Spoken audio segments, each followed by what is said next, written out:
kita akan melihat satu kebenaran firman Allah yang terdapat di dalam Mazmur pasal 16 ayat yang ke-7 sampai ayat yang ke-11.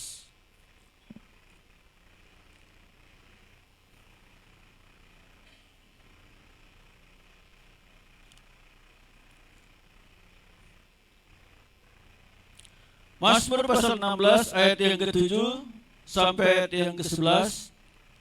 Tema yang diberikan oleh Lembaga Alkitab Indonesia, Bahagia Orang Saleh.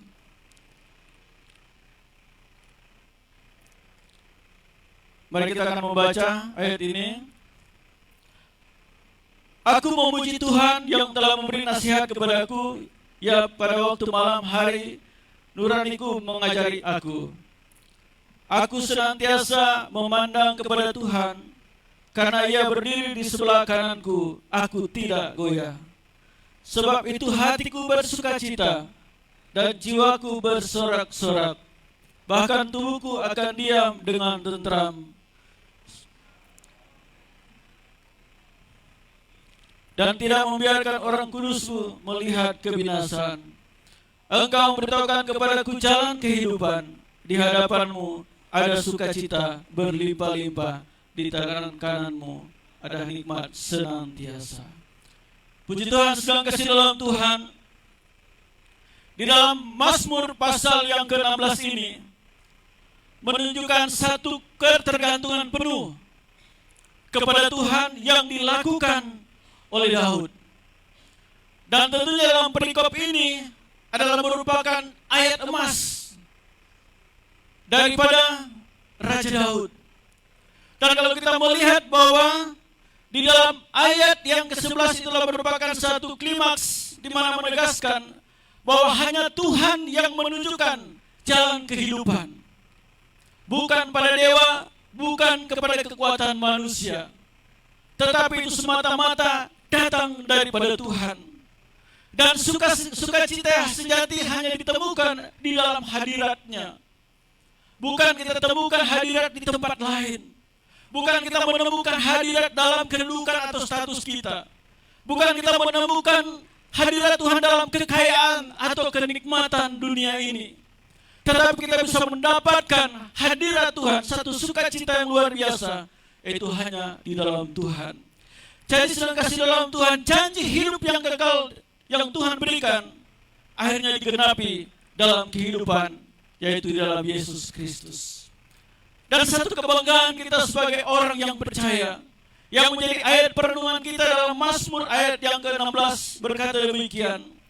Ia memberitahukan kepadaku jalan kehidupan. Di hadapanmu ada sukacita berlimpah-limpah. Di tangan kananmu ada nikmat senantiasa. Sedang kasih dalam Tuhan, kalau kita melihat satu kesulitan yang sangat luar biasa yang dialami oleh Raja Daud. Dan sebelum dia menjadi seorang raja, waktu dia ditabiskan oleh Samuel untuk menjadi seorang raja, dia harus menjalani lika-liku kehidupan. Satu tantangan, satu ujian yang sangat luar biasa. Dan ujian yang pertama dia harus menghadapi ujian dari Saul. Seorang yang sama-sama makan bersama, berperang bersama, duduk bersama. Terjadi satu hal yang membuat menyakitkan daripada Daud.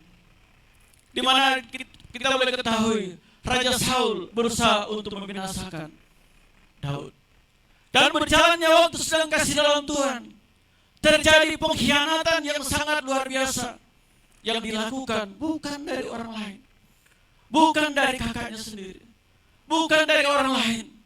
Jadi waktu dia diangkat menjadi seorang raja di Yehuda, dan dia angkat seorang raja di Israel. Kalau mengapa dua kali dia menjadi raja? Jadi raja di suku Yehuda, dan diangkat dia menjadi seorang raja di Israel sepenuhnya. Nah, waktu dia diangkat menjadi seorang raja di Israel sedang kasih dalam Tuhan, dia dihianati oleh siapa saudara? Bukan dihianati oleh sahabatnya sendiri, bukan dihianati oleh orang lain, tetapi dikudeta oleh anaknya sendiri sedang kasih dalam Tuhan, yaitu Absalom. Sedang kasih dalam Tuhan, waktu dia mengalami hal ini sedang kasih, Apa yang dia lakukan? Dia mencari hadirat Tuhan. Dia mencari pertolongan Tuhan. Dia mencari kehidupan. Dia mencari jalan keluar yang bukan daripada manusia. Dia mencari jalan keluar, yaitu masuk dalam hadirat Tuhan. Makanya sedang kasih dalam Tuhan, tema kecil kita adalah menikmati hadirat Tuhan. Amin. Waktu pujian saudara, waktu bangun pagi, saya berdoa menyembah di kamar, betapa saya merasakan hadirat Tuhan. Tadi lagi pujian, sambil menyembah, merasakan hadirat Tuhan, meneteskan air mata. Mengapa sedang kasih dalam Tuhan? Karena firman Tuhan katakan, di mana ada pujian penyembahan kepada Tuhan dengan sungguh-sungguh, belenggu-belenggu dosa, dan bukan hanya belenggu-belenggu dosa sedang kasih dalam Tuhan, rantai-rantai kehidupan, penghalang-penghalang itu diputuskan. Paulus, Ananias, waktu dia dibelenggu dalam penjara, dia hanya memuji Tuhan. Hadirat Tuhan datang, malaikat Tuhan datang, membebaskan mereka dari penjara. Di penjara bukan penjara yang gampang. 3 pintu yang harus dilewati. Di tempat isolasi. Kalau yang terkenal di Indonesia dan Nusa Kambangan, kalau sudah masuk di penjara itu sulit untuk dibebaskan. Itu bisa seumur hidup. Begitu juga sedang kasih dalam Tuhan dialami oleh kedua rasul ini. Waktu mereka memuji Tuhan, menyembah kepada Tuhan, hadirat Tuhan dinyatakan di tempat itu. Dan malaikat Tuhan datang membebaskan. Jadi sedang kasih dalam Tuhan, waktu kita menyembah Tuhan, waktu kita memuji Tuhan, memuliakan Tuhan, semua belenggu-belenggu, kekhawatiran, kebimbangan, kecemasan, tantangan hidup, Goliat-Goliat di Islam akan dibebaskan, akan dipulihkan, akan dikalahkan. Waktu orang memuji, memuliakan Tuhan, mengagungkan nama Tuhan. Jadi sedang kasih dalam Tuhan, hadirat Tuhan itu mendatangkan satu kemenangan, mendatangkan satu sukacita, mendatangkan satu kelepasan, mendatangkan satu kebahagiaan yang tidak bisa diberikan oleh dunia ini. Dan kita melihat apa arti menikmati hadirat Tuhan. Sebenarnya banyak poin, tapi kalau saya melihat, saya hanya mengalir saja. Amin. Karena mengalir dalam pimpinan Roh Kudus itu yang Tuhan mau. Itu wahyu dari Tuhan. Yang pertama sudah kasih dalam kita melihat apa artinya menikmati hadirat Tuhan. Jadi hadirat Tuhan dalam bahasa Ibrani disebut ganim, yang berarti wajah atau kehadiran yang nyata. Dalam Alkitab hadirat Tuhan dinyatakan melalui apa? Jadi kalau kita melihat artinya menikmati hadirat Tuhan, bahwa dalam bahasa Yunani itu tadi panim, yang berarti wajah kehadirannya yang nyata. Jadi Tuhan itu nyata, hadirat itu nyata. Dia mau hadir dalam kondisi, dalam situasi apapun dalam kehidupan saya dan saudara. Jadi hadirat Tuhan itu bukan hal yang mudah saudara untuk kita dapatkan. Tetapi di balik itu ada kesungguhan hati. Amin. Ada kesungguhan hati untuk kita menikmati itu. Dan firman Tuhan katakan di dalam Alkitab bagaimana hadirat Tuhan itu dinyatakan. Yaitu yang pertama adalah melalui kemah suci. Keluaran 40 ayat yang ke-34. Lalu awan itu menutupi kemah pertemuan dan kemuliaan Tuhan memenuhi kemah itu. Yaitu kemah suci, yaitu tabernakel. Jadi hadirat Tuhan sering dinyatakan melalui api, melalui awan dan kemuliaan di kemah suci, yaitu tabernakel. Jadi hadirat Tuhan terus dinyatakan melalui api, melalui kemuliaannya.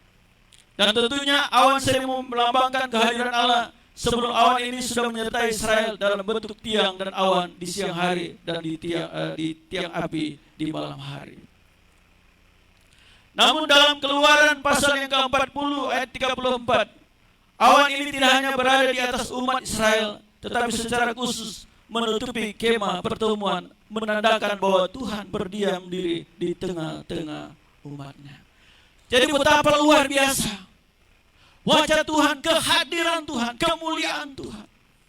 Itu menunjukkan kehadiran Tuhan dalam kehidupan saya dan saudara.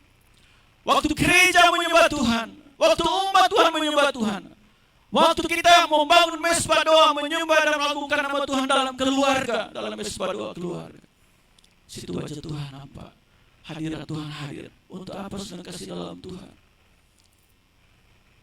Dikatakan bahwa kemuliaan Tuhan memenuhi kemah suci itu menggambarkan apa? Allah berkenan atas tempat ibadah yang dibangun sesuai perintahnya. Allah hadir secara nyata untuk membimbing bangsa Israel.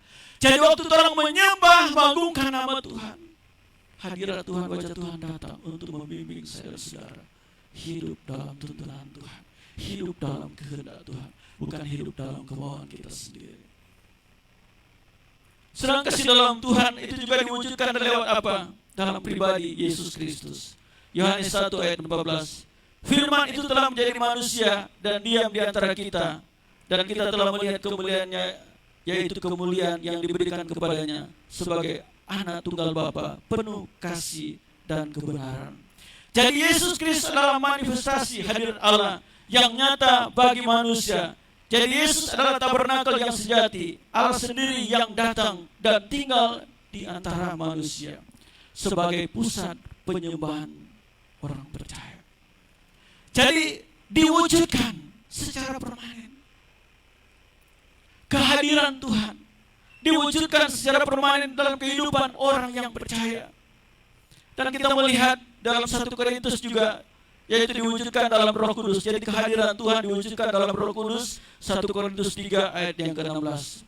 Tidak tahukah kamu bahwa kamu adalah baik Allah, dan bahwa Roh Allah diam di antara kamu? Setelah kenaikan Yesus Kristus, hadir Allah dinyatakan melalui Roh Kudus. Satu janji, kalau namanya Roh Kudus, memberikan kekuatan, memberikan penghiburan kepada kita sebagai orang yang percaya kepada Tuhan. Dan tentunya kata Yunani tu pneuma to theo himin, Roh Allah tinggal di dalam kamu. Berarti tinggal berdiam secara permanen dalam diri orang yang percaya. Pertanyaan, waktu orang berbuat dosa, apakah Roh Kudus meninggalkan saudara? Siapapun di antara saya dan saudara tidak akan pernah luput yang namanya dosa. Waktu saya dan saudara percaya akan nama Tuhan, mengaku Tuhan sebagai juru dan selamat dalam kehidupan saya dan saudara, kita dipulihkan oleh Tuhan, kita diselamatkan oleh Tuhan. Dan pertanyaan saya dan saudara, waktu terang menerima Roh Kudus, menerima Yesus Kristus sebagai Tuhan dan juru selamat, apakah kita tidak bisa berbuat dosa lagi? Kemungkinan ada, saudara. Waktu kita berbuat dosa, dosa itu kan bermacam-macam, saudara. Tapi tidak ada istilah dalam Tuhan itu dosa besar atau dosa kecil. Dosa yang disengaja maupun yang tidak disengaja, lewat perkataan, perbuatan, tindakan, yang mungkin saja kata-kata kita, tindakan kita menyakiti hati orang lain, menyakiti hati Tuhan. Dan pertanyaan, apakah Roh Kudus meninggalkan saya dan saudara? Firman Tuhan bilang, Roh Kudus berdiam secara permanen. Tapi waktu orang melakukan dosa yang tidak disengaja, bisa saja itu menyakiti hati Tuhan, tetapi dia tidak akan meninggalkan. Bisa saja Roh Kudus itu redup dalam kehidupan saya dan saudara. Tetapi waktu kita bangkit menyembah Tuhan, karena firman Tuhan katakan, Tuhan tidak akan pernah membiarkan anak Tuhan sampai tergeletak jatuh terus dalam dosa. Dia harus angkat dan bangkit bersama dengan Tuhan. Untuk apa? Untuk diselamatkan dalam Tuhan. Jadi Roh Kudus itu tidak pernah meninggalkan saya dan saudara. Tuhan tidak pernah meninggalkan saya dan saudara. Oh Tuhan, kita sudah tidak mampu ujian tantangan hidup. Saya tidak mampu Tuhan. Oh, saya tidak mampu menghadapi orang pihanan. Oh Tuhan, saya tidak mampu menghadapi orang suami. Oh Tuhan, saya tidak mampu menghadapi istri. Oh Tuhan, saya tidak mampu menghadapi orang keluarga. Tapi ingat saudara, waktu orang mencari wajah Tuhan, mencari hadirat Tuhan, waktu orang bangkit, karena saya sendiri lihat bagaimana orang dipakai dengan karunia talenta yang luar biasa, karunia kesembuhan yang luar biasa. Ada satu anak muda yang terkenal, saya ingat itu, saya waktu masuk sekolah Alkitab, Brother Lee. Dia seorang yang dipakai dengan luar biasa. Semua dilahat oleh Tuhan. Dipakai karunia dengan kesembuhan dengan luar biasa. Tetapi berjalan nyawa tidak dapat tahu lesbi. Memang saudara. Apakah Tuhan buta? Memang saudara. Firman Tuhan tetap akan disampaikan kepada orang percaya. Kabar baik tetap diselamatkan. Walaupun dia berdosa. Orang lain dimenangkan, tapi dia tidak dimenangkan. Itu dia yang bertanggung jawabkan dia sendiri. Tapi pertanyaan saya, waktu kita hidup dalam Roh Kudus, hidup dalam penyembahan kepada Tuhan, di saat orang mulai lemah, orang harus bangkit, mencari wajah Tuhan, mencari hadirat Tuhan. Supaya apa? Roh Kudus membangkitkan gairah, memberikan masa depan, memberikan jalan keluar, memberikan semangat baru, masa depan yang cemerlang, masa depan yang diberkati, mengalami terobosan dalam keluarga, mengalami terobosan dalam pekerjaan. Asal kita mau bangkit, mencari wajah Tuhan, mencari hadirat Tuhan, walaupun dalam kondisi apapun yang orang alami.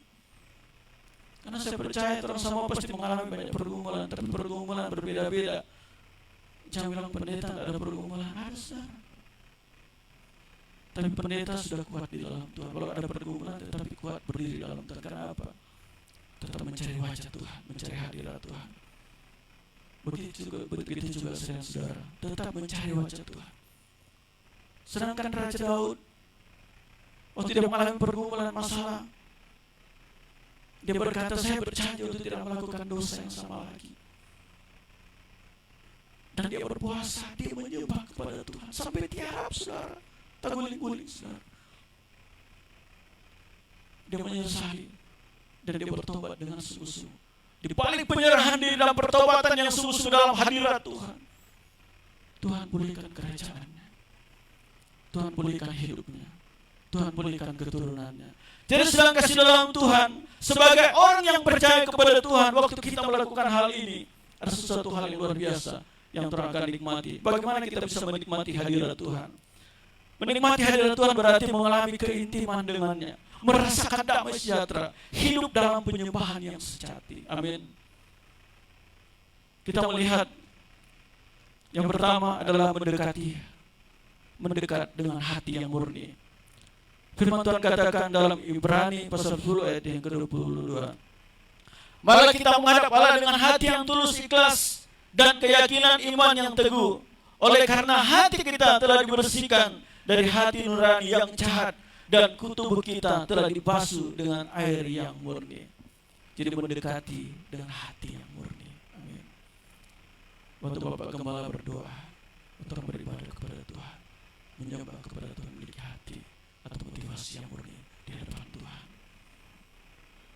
Betapa mulianya sedang kasih dalam Tuhan. Waktu kita mendekat dengan hati yang murni kepada Tuhan. Untuk menikmati hadirat Tuhan, kita harus datang dengan Tuhan, pada Tuhan dengan hati yang tulus, hati yang benar, hati yang bersih. Karena kita tahu di baliknya itu ada pertobatan, ada kesungguhan hati dalam mencari wajah Tuhan, kerinduan untuk hidup kudus di hadapan Tuhan. Itu sangat penting, saudara. Supaya apa? Kita terus bisa menikmati hadirat Tuhan. Tanpa kekudusan kita tidak dapat melihat kemuliaan Allah. Tanpa kekudusan kita tidak bisa menikmati hadirat Tuhan. Jadi kekudusan itu sangat penting dalam kehidupan saya dan saudara. Yang kedua, Yohanes 4 ayat 23. Tetapi saatnya akan datang dan sudah tiba sekarang bahwa penyembah-penyembah benar akan menyembah Bapa dalam roh dan kebenaran. Sebab Bapa menghendaki penyembah-penyembah demikian. Yang kedua adalah hidup dalam penyembahan. Hidup dalam penyembahan, satu prioritas yang harus kita lakukan. Jadi penyembahan bukan hanya sekedar rutinitas, tetapi gaya hidup yang memuliakan Tuhan dalam segala hal. Menjadi gaya hidup untuk terus menyembah Tuhan. Mau di mana saja, sedang dalam pekerjaan, apa-apa menyembah. Sedang bawa motor, menyanyi, menyembah Tuhan, apa-apa saudara. Saya pernah lakukan saudara. Bahkan sementara bawa motor sedang kasih dalam Tuhan, sambil menyembah Tuhan, menangis meneteskan air mata. Bukan karena ada persoalan atau ada pergumulan. Karena apa? Untuk orang melakukan penyembahan ini, dengan sendirinya masalah pergumulan itu akan dilakukan oleh Tuhan. Bahkan Tuhan kasih kemampuan, berikan kekuatan. Karena apa? Kita mengutamakan, memprioritaskan untuk menyembah Tuhan. Mau di pekerjaan, mau di mana saja, tetap orang melakukan satu penyembahan kepada Tuhan. Jadi menikmati hadirat Tuhan itu berarti menjadikan penyembahan sebagai prioritas dalam kehidupan sehari-hari. Bukan hanya sekedar di gereja atau di komsel, tetapi dalam pekerjaan, dalam pelayanan, berinteraksi dengan siapapun, bersosial dengan siapapun, tetap orang menunjukkan satu penyembahan. Karena apa? Waktu orang melakukan hal ini, dimanapun orang melangkah, berada, orang menikmati hadirat Tuhan. Orang merasakan suatu suasana surgawi. Waktu orang menghadapi tantangan ujian, karena orang sudah hidup penyembahan, ada radar, ada Roh Kudus, ada firman, ada pujian penyembahan yang memberikan satu kekuatan dalam kehidupan saya dan saudara.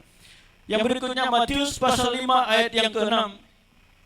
Berbahagialah orang yang lapar dan haus akan kebenaran, karena mereka akan dipuaskan. Jadi yang ketiga adalah untuk menikmati hadirat Tuhan, memiliki hati yang lapar dan haus. Jadi waktu kita menikmati hadirat Tuhan, selalu haus dan lapar akan Tuhan. Ada rasa lapar dan haus akan Tuhan, membuat kita terus mencari wajah-Nya. Akan membuat terus menikmati firman-Nya. Akan membuat kita lebih rindu dekat dengan Tuhan. Bukan rindu dengan masalah. Bukan rindu dengan orang-orang yang bermasalah. Bukan kumpul dengan orang-orang yang bermasalah. Tapi kita rindu dekat kepada Tuhan. Karena apa? Solusi bukan dunia ini yang memberikan solusi buat saya dan saudara. Bukan sahabat atau siapapun yang memberikan solusi dalam kehidupan saya dan saudara. Hanya kita memiliki rasa haus untuk datang kepada Tuhan. Rindu untuk lebih dekat dengan Tuhan. Kalau kita mendekat dengan siapapun, bisa saja untuk mendapatkan relasi, mendapatkan sahabat, mendapatkan pekerjaan, mendapatkan job, menaikkan jabatan, status, apapun bisa, saudara. Tapi kalau kita lebih dekat dengan Tuhan, mencari wajah Tuhan, Tuhan akan mengubahkannya dari minoritas, akan memimpin kepada bangsa yang besar. Itu dalam Alkitab, saudara, siapa? Yusuf. Waktu dia bermimpi bahwa kakak-kakaknya, bangsa akan menyembah dia, bahkan bintang, papanya sendiri, keluarganya sendiri. Apa yang terjadi? Waktu dia bermimpi, dia ceritakan kepada kakak-kakaknya. Respon kakak-kakaknya bukan hal yang baik, dimasukkan dalam sumur. Saat masuk ke dalam sumur, apa yang dia lakukan? Dicampakkan dalam penjara. Tapi dia tetap menyembah kepada Tuhan. Dia tetap mengandalkan Tuhan. Dan apa yang terjadi? Dari minoritas bisa memimpin menjadi Perdana Menteri di tanah Mesir. Tuhan bisa angkat kita. Amin. Yang berarti kita memiliki rasa haus dan lapar akan Tuhan. Kalau kita mencari kehendak Tuhan, rindu dekat dengan Tuhan, mencari wajah Tuhan, Tuhan bisa mengubahkan status saya dan saudara. Mungkin saudara melihat keadaan anakmu, keadaan keluargamu. Tuhan, saya sudah dekat dengan Tuhan. Saya sudah lapar dan haus kepada Tuhan. Saya dekat dengan firman-Mu. Kenapa hidup saya begini? Kenapa Tuhan? Tapi ingat, Tuhan tidak pernah berdusta. Tuhan tidak pernah ingkar janji. Waktu Tuhan akan mengangkat kita. Kairosnya Tuhan akan mengubahkan kehidupan saya dan saudara. Tuhan akan mengubahkan. Tidak ada yang bisa diubahkan oleh Tuhan. Semua bisa diubahkan oleh Tuhan. Asal benar-benar kita memiliki rasa haus, rasa lapar akan firman-Nya, rasa haus dan lapar mencari wajah Tuhan. Tuhan akan memberikan suatu kekuatan, keberhasilan, kesuksesan yang tidak bisa diukur oleh manusia. Siapa bisa menyangka Yusuf bisa menjadi seorang Perdana Menteri di tanah Mesir? Seorang yang satu-satunya, seorang yang minoritas, satu-satunya bisa menjadi seorang Perdana Menteri. Itu cara Tuhan untuk mengangkat seseorang, bukan dengan cara manusia. Jadi saya percaya saudara kasih dalam Tuhan, ada satu hal yang istimewa yang Tuhan akan memberikan dalam kehidupan kita. Yang berikutnya, Mazmur 104. Mazmur 100 ayat 4. Masuklah melalui pintu gerbangnya dengan nyanyian syukur, ke dalam pelatarannya dengan puji-pujian. Bersyukurlah kepadanya dan pujian namanya. Saya kasih dalam Tuhan. Yang keempat, bersyukur dalam segala hal. Amin. Waktu orang bersyukur dalam segala hal, di balik ucapan syukur yang kita bawa kepada Tuhan, di dalam hadiratnya membuat kita tidak lagi fokus kepada masalah, tetapi kita fokus kepada kebesaran Tuhan. Kita fokus kepada keajaiban Tuhan. Kita fokus kepada mujizat Tuhan yang Tuhan akan berikan. Karena di balik ucapan syukur yang Tuhan berikan kepada Tuhan, ada satu perbuatan Tuhan yang tidak bisa diukur oleh manusia. Satu keajaiban Tuhan yang Tuhan akan berikan dalam kehidupan saya. Dan mungkin sulit untuk kita pikirkan itu yang Tuhan, sulit untuk kita pikirkan, dan itu yang Tuhan akan berikan. Sedang kasih dalam Tuhan, waktu Tuhan Yesus menyuruh Petrus, kau cari makanan. Tuhan Petrus bilang, aduh bagaimana? Mau cari di gunung, mau cari makanan untuk memberikan makan 5.000 orang, saudara. Belum terhitung DP suami, DP anak, DP istri. Tapi Petrus dengan terpaksa melangkah, dan dia bawa 5 roti dan 2 ikan. Dan apa yang dilakukan oleh Tuhan Yesus? Dia hanya menghadap kepada Bapa dan dia berkata, Bapa, aku bersyukur. Amin. Bapa, aku bersyukur. Bapa, aku bersyukur kepadamu. Bapa, aku bersyukur kepadamu. Dan apa yang terjadi sedang kasih dalam Tuhan? Bisa memberikan makan 5.000 orang, saudara. Amin. Dan masih tersisa 12 bakul. Untuk siapa itu? Untuk yang melakukan pekerjaan. Itu untuk 12 rasul. Sedang kasih dalam Tuhan, betapa dahsyatnya di balik ucapan syukur. Saya pernah berbahagia tentang ucapan syukur. Itu dahsyat, saudara. Dahsyat sekali ucapan syukur itu, saudara. Kalau kita mengucap syukur dalam segala hal, membuka pintu berkat, membuka pintu mujizat, membuka pintu pertolongan yang tak terduga. Waktu kita bersyukur dalam segala hal, kalau terang bersungut-sungut, Tuhan akan memutar kehidupan kita jauh sekali untuk menikmati berkat itu. Rasanya tidak bisa kita dapatkan waktu kita bersungut-sungut. Susah untuk kita dapatkan untuk pertolongan Tuhan, untuk mujizat Tuhan. Waktu bangsa Israel bersungut-sungut di padang pasir di bawah pemerintahan Musa 40 tahun. Sebenarnya bisa ditempuh hanya berapa tahun, saudara. Tapi karena bersungut-sungutan dari bangsa Israel ditempuh dalam 40 tahun, karena tidak ada ucapan syukur di dalamnya. Jadi pentingnya kita bersyukur supaya rotasi kehidupan kita tidak berlarut-larut, tidak dihalangi oleh masalah tantangan. Tidak ada penghalang berkat Tuhan, mujizat Tuhan terjadi. Tapi waktu kita menyerahkan kehidupan kita bersyukur sama Tuhan, Tuhan bisa ubahkan segala sesuatunya menjadi luar biasa. Amin. Saya percaya sedang kasih dalam Tuhan waktu kita orang bersyukur. Bersyukur itu sederhana, tapi sulit untuk orang lakukan. Tiba-tiba pulang kamari, Pak, minta doi, minta apa, bayar SPP. Misalnya SPP sekarang kan sekolah teologi ya tergantung, ada di subsidi atau di beasiswa. Tapi kalau nyanda dibayar total SPP kalau di teologi ya itu ada yang 8 juta. Belum DP uang asrama. Untung anak saya belum kuliah jadi aman. Belum, ya apa belum aman. Masih aman. Tapi waktu orang mau bersyukur, saudara, waktu anak datang meminta, tidak usah bersalahkan yang lain. Orang langsung menghadap sama Tuhan, menghadirat Tuhan. Tuhan langsung menyatakan mujizat untuk berikan jalan keluar untuk berkati saya dan saudara. Saya sudah lihat banyak pengusaha-pengusaha, kesaksian-pengesaksian, orang-orang percaya pada pendeta. Ada satu teman pendeta, 3 hari, kurang lebih 3 hari, puasa terpaksa, itu di Jakarta. Dan mereka berdoa, puasa saudara, puasa terpaksa. Mereka berdoa, bersyukur sama Tuhan. Tiba-tiba apa yang terjadi? Tuhan kirim berkat tak terduga, bukan dari manusia. Tapi dia berikan lewat apa? Binatang, lewat anjing, saudara. Anjing datang di rumah. Dia gigi, tuh plastik Kong dia bawa, saudara. Dia bawa kantong itu. Di depan rumah, Pak Pendeta dan Ibu. Pertama Ibu Pendeta yang lihat. Dia lihat dari depan. Oh, siapa nih anjing ini sudah datang kemari? Dia pikir mungkin ini atau rabies atau apa. Tetapi anjing ini diusir-usirnya mau pergi, saudara. Dan dia panggil dia suami.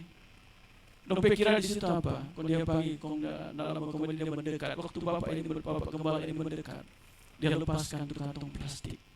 Waktu dia lepaskan, sudah kasih lalu apa yang terjadi? Rupanya dalam doi, saudara. Amin. Doi. Bukan manusia yang bawa, binatang yang bawa. Waktu Elia mengalami kesulitan, pergumulan, masalah tentang ujian yang sangat luar biasa, saudara. Di dalam gua, Tuhan kirim apa? Lewat burung gagak. Amin. Jadi saudara kasih dalam Tuhan, waktu kita mencari wajah Tuhan, menikmati hadirat Tuhan, hidup dalam ucapan syukur kepada Tuhan, Tuhan bisa mengirimkan berkat tak terduga, jalan keluar tak terduga. Saya dan saudara pasti mengalami kekurangan, tetapi di balik kekurangan, kalau kita bersyukur sama Tuhan, itu yang terbaik. Itu akan mendatang mujizat. Waktu janda memberikan persembahan, dia berkata, dia panggil 12 murid dan dia berkata, mana yang terbaik? Apakah itu ahli Taurat, para imam memberikan persembahan? Bukan, saudara. Tapi janda. Mengapa demikian? Karena dia memberi bukan dari kelebihannya, tetapi dia memberi dari kekurangannya. Itu artinya apa? Janda ini bersyukur sama Tuhan. Amin. Jadi sedang kasih dalam waktu kita bersyukur sama Tuhan, menarik berkat Tuhan. Amin. Menarik pertolongan Tuhan, menjadi magnet, mendatangkan kuasa mujizat dalam kehidupan saya dan saudara. Mungkin anakmu belum ada pekerjaan, atau suami atau bagaimanapun, datang sama Tuhan. Pasti Tuhan akan memberikan solusi yang terbaik. Karena kita yakin dan percaya waktu kita bersyukur sebagai anak Tuhan yang percaya kepada Tuhan. Waktu kita bersyukur, Tuhan akan mengangkat kita. Apa yang tidak pernah kita pikirkan timbul dalam hati, itu yang Tuhan akan musnah. Mungkin Tuhan bukan sediakan buat kepada bapak atau kepada ibu. Tapi waktu kita berdoa, terus berdoa mengharapkan kepada Tuhan, bersyukur sama Tuhan, anak kita Tuhan bisa angkat. Amin. Tuhan bisa angkat. Seperti tadi malam ya, Bapak dengan Ibu Gembala bersaksi, Bapak cerita. Ibu Gembala bilang, waktu Oma masih ada, Bapak ini datang. Oma jaga bina, Oma jadi didik, Oma jadi terima. Yang menabur orang tadi malam. Iya, menabur orang tadi malam, saudara. Bukan menabur, menuai. Ya, orang yang menuai. Tapi itu hasil didikan dari Oma atau mamanya Ibu Gembala. Tapi dinikmati oleh Bapak Gembala sama Ibu Gembala. Jadi sedang kasih dalam Tuhan, setiap taburan yang kita berikan karena dibalik ada ucapan syukur, Tuhan akan terima. Walaupun lambat, anak kita Tuhan akan berkati. Keluarga kita akan diberkati oleh Tuhan. Jadi Tuhan punya segala cara untuk mendatangkan berkat dalam kehidupan kita. Yang berikutnya, Yesaya 59 ayat yang kedua. Jadi tidak apa-apa ya, banyak poin. Bagaimana ya, jemaat Tuhan, tidak apa-apa ya. Ya, karena saya rindu memberkati jemaat Tuhan di tempat ini. Karena saya rindu jemaat Tuhan di tempat ini mengalami satu lawatan Tuhan, mengalami hadirat Tuhan yang sangat luar biasa. Yesaya 59 ayat yang kedua. Tetapi yang merupakan pemisah antara kamu dan Allahmu ialah segala kejahatanmu, dan yang membuat dia menyembunyikan diri terhadap kamu sehingga ia tidak mendengar ialah dosamu. Jadi yang berikutnya adalah menjauhi diri dari dosa. Saya tidak perlu menceritakan lagi tentang dosa. Pasti saudara sudah tahu. Saya tidak perlu lagi menceritakan tentang ini dan itu. Tetapi firman Tuhan dengan jelas berkata, mari kita bersama-sama menjauh dari dosa. Amin. Supaya orang bisa menikmati hadirat Tuhan. Kalau mungkin orang melakukan dosa, baik disengaja, cepat-cepat, amin. Jangan terlena, cepat-cepat bangkit. Supaya apa? Tidak menghalangi berkat Tuhan dalam kehidupan sebagai kepala keluarga, dalam kehidupan sebagai istri, dalam kehidupan anak, dalam kehidupan orang berumah tangga. Tidak ada halangan berkat. Amin. Karena apa? Orang berusaha untuk terus bangkit. Mazmur yang berikutnya, Mazmur 37 ayat yang kelima.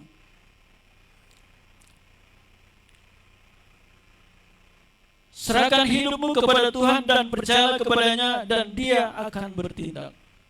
berserah dan percaya penuh kepada Tuhan. Kita dapat menikmati hadirat Tuhan ketika kita berserah penuh kepadanya dan mempercayakan hidup kita dalam tangannya. Ketika kita berserah kepada Tuhan, kita tidak lagi hidup dalam kecemasan dan kekhawatiran, tetapi dalam ketenangan dan sukacita dalam hadiratnya Tuhan bertindak menolong hidup kita. Amin. Jadi saudara kasih dalam Tuhan, kita terus berserah sama Tuhan. Apapun yang terjadi, berserah. Berserah dan terus berserah kepada Tuhan. Kita tidak bisa lagi mengandalkan kekuatan kita. Kita harus berserah sama Tuhan. Dalam Filipi 4 ayat 13 berkata, segala perkara dapat kutanggung dalam Dia yang memberikan kekuatan buat saya dan saudara. Artinya apa? Orang serahkan semua sama Tuhan. Walaupun banyak pergumulan, jangan seperti cerita saudara. Dia naik oto, ini singkat ya. Dia naik oto, kok apa? Di dalam oto, itu tas dia mesti taruh pada punggung. Padahal dalam oto. Begitu juga saya dan saudara. Sepercaya Yesus, sudah mengandalkan Tuhan, sudah berserah sama Tuhan, tapi itu beban masih pikul-pikul.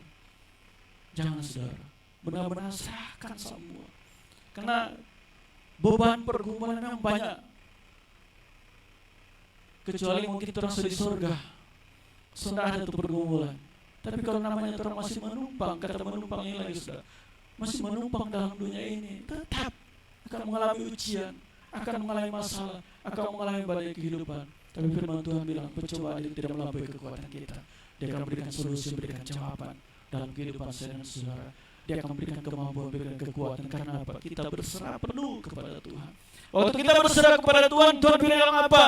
Dia yang akan berperang, amin, melawan segala sesuatu yang menjadi penghalang berkat Tuhan, melawan segala sesuatu untuk kita menaik level bersama dengan Tuhan, melawan segala sesuatu untuk iman kita bertumbuh. Waktu kita berserah kepada Tuhan, semuanya Tuhan bisa ubahkan, membuat kita menjadi pribadi yang kuat. Kalau kita berserah hidup dalam hadirat Tuhan, secara manusia tidak masuk di akal. Umur Daud masih sangat muda, tidak memiliki pengalaman dalam berperang. Sampai Saul berkata, pakai ini baju perang. Hanya Saul Pak Daud apa? Tanggalkan. Dia hanya cuma bawa apa? Cuma hadirat Tuhan. Cuma dia bawa apa? Dia firman. Yang dia bawa apa? Pujian. Yang dia bawa apa? Firman. Dia bawa apa? Berserah kepada Tuhan. Waktu dia berhadapan dengan Goliat, apa yang terjadi? Hanya sekejap mata. Dia lemparkan alih-alih, tepat di dahi. Kalau bukan karena kuasa Tuhan, itu tidak akan pernah tepat. Tapi karena kuasa Tuhan, apa yang terjadi? Karena kepercayaan penuh kepada Tuhan, Goliat itu tumbang. Jadi saudara kasih dalam Tuhan, kalau orang menghadapi Goliat dia sama saat ini. Karena Goliat di akhir zaman ini lebih dahsyat lagi. Karena firman Tuhan katakan di akhir zaman ini dosa akan makin merajalela, tapi anak Tuhan akan bangkit menjadi pemenang di dalamnya. Anak Tuhan akan mengalami terobosan. Anak Tuhan akan mengalami berkat Tuhan, pertolongan Tuhan. Karena apa? Kita berserah sama Tuhan. Biarkan orang lain tidak berserah sama Tuhan, tapi kita yang sudah hidup dalam Tuhan, mari kita terus berserah sama Tuhan. Yang terakhir kita melihat dampak kita menikmati hadirat Tuhan. Mazmur pasal 16 ayat yang ke-11. Di hadapanmu ada sukacita berlimpah-limpah, di tangan kananmu ada nikmat senantiasa. Jadi saudara kasih dalam Tuhan, waktu kita menikmati hadirat Tuhan ada sukacita. Amin. Ada sukacita yang boleh kita nikmati, ada sukacita yang boleh kita dapatkan. Filipi 4 ayat yang ke-7.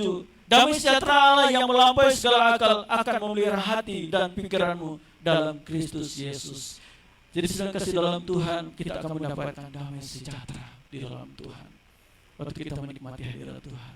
Saya percaya untuk orang beribadah, menyembah Tuhan, pasti akan berbeda. Pulang dari tempat ini ada damai sejahtera dan sukacita. Kenapa? Tuhan membawa hidup kita menyembah kepada Tuhan. Kita membawa hidup kita mau beribadah kepada Tuhan. Yang berikutnya, yang kedua, Yesaya 40 ayat 31. Tetapi orang yang menanti-nantikan Tuhan mendapatkan kekuatan baru. Mereka seumpama raja wali yang naik terbang dengan kekuatan sayapnya. Dan mereka berlari dan tidak menjadi lesu. Mereka berjalan dan tidak menjadi lelah. Sebenarnya ada poin-poinnya, tapi tidak perlu menjelaskan. Tapi pasti sudah ada gambaran.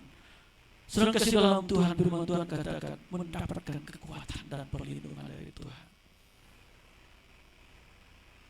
Jadi waktu kita berserah sama Tuhan, menanti-nantikan Tuhan, ada kekuatan baru mengalir. Dan kekuatan itu bukan dari dunia ini, tetapi kekuatan itu datang daripada Tuhan. Kita lihat yang terakhir, 2 Korintus 3 ayat yang ke-18.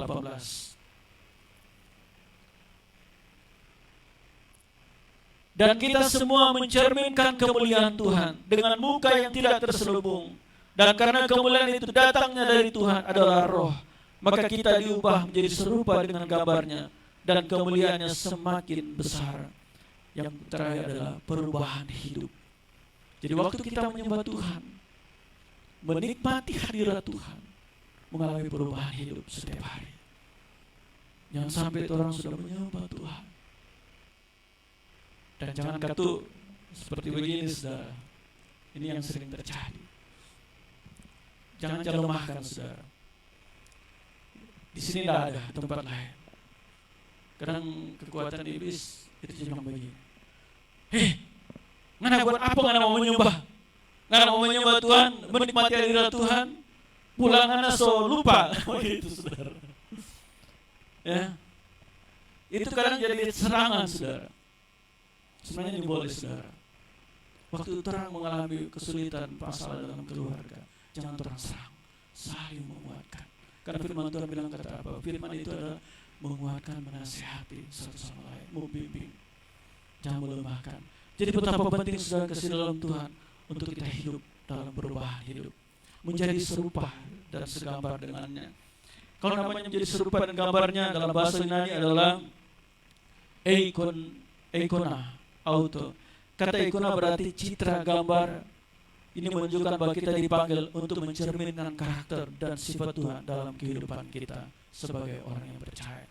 Jadi kehidupan kita atau ada mengalami satu perubahan hidup, karakter Kristus semakin nyata dalam kehidupan saudara. Memang tidak gampang, tidak mudah untuk mengalami itu, untuk orang melakukan perubahan hidup. Tapi kita orang bersama-sama belajar. Amin. Orang bersama-sama mencerminkan karakter Kristus, mencerminkan sifat Kristus dalam kehidupan kita. Kalau namanya berbicara tentang karakter Kristus, orang sudah tahu dalam Galatia 5 ayat yang ke-22 sampai ayat 23. Itu adalah karakter Kristus yang orang boleh lakukan sama-sama. Tidak gampang, saudara. Tidak gampang, tapi orang belajar. Amin. Yang penting apa, saudara? Yang penting waktu orang sungguh-sungguh menikmati, menyembah kepada Tuhan, menikmati merasakan hadirat Tuhan. Mulai disitulah orang berusaha terus mengalami perubahan hidup. Jadi kalau misalnya dalam satu keluarga, kalau suami menikmati hadirat Tuhan, menikmati penyembahan itu, kalau istri belum menikmati pujian penyembahan, tidak apa-apa, saudara. Jangan paksa. Anakku jangan menyembah. Kalau pujian penyembahan, anak juga menyembah. Dia biar coba yang menyembah gitu, saudara. Nanti yang ini begini. Ya, saudara. Jadi harus saling, amin. Kalau lihat suami sudah mulai menyembah Tuhan, tidak apa-apa. Istri terus menopang, jangan lemahkan, amin. Itu sangat penting, saling menguatkan satu sama lain. Karena apa? Perubahan itu terus kita lakukan dalam kehidupan kita sehari-hari. Perubahan hidup kita harus terus lakukan sebagai suami, sebagai istri, sebagai anak-anak. Untuk apa? Untuk menunjang pertumbuhan iman kita dalam keluarga. Untuk menunjang supaya mesbah terus berjalan. Untuk menunjang apa? Supaya kita menikmati hadirat Tuhan. Untuk membuat apa? Ada solusi, ada jawaban. Untuk terus menghadirkan hadirat Tuhan dalam mesbah doa kita, dalam keluarga, dalam ibadah. Jadi sedang kasih dalam Tuhan, betapa penting perubahan itu, sehingga kita terus menikmati hadirat Tuhan. Tuhan Yesus memberkati kita. Mari kita akan mengangkat satu pujian. Kusanjung kau di tempat ini, diganti. Kusanjung kau di tempat ini. Mari saudara, kita akan menyembah Tuhan. Kita menikmati hadirat Tuhan. Glory, haleluya. Haleluya, glory, haleluya. Kina mata kada basika. Glory, haleluya. Hinarabasikira. Ku sanjung Kau di tempat tinggi, sebab Engkau Imam besar agung. Ku sanjung, mari angkat tanganmu. Kau lebih dengan keseluruhan hati, ya Allah. Firman Tuhan katakan, mari kita menyembah roh dalam kebenaran dengan segenap hati, dengan segenap kekuatan. Tuhan akan memulihkan hidupmu, Tuhan akan memulihkan keluargamu,